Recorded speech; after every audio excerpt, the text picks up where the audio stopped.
আমরা যে হোমে আছি এখানে তো কোনো লাইটের ব্যবস্থা নেই, তো এখানে কোনো বাথরুমে গিজারও নেই।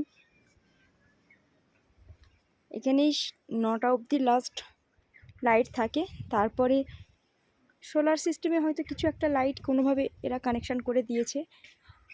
আর বাথরুমে যেহেতু গিজার নেই, এইগুলো তারা জ্বালিয়ে জল গরম হয়, কাঠ দিয়ে জ্বালিয়ে জল গরম হয়, তারপর সব ট্যুরিস্টদের এরা এখান থেকে গরম জল দেয় স্নান করবার জন্যে।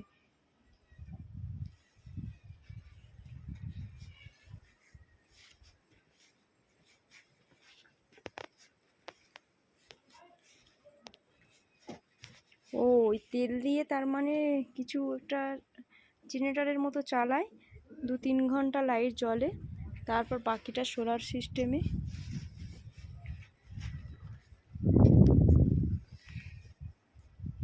এই হোমেই আমরা আছি।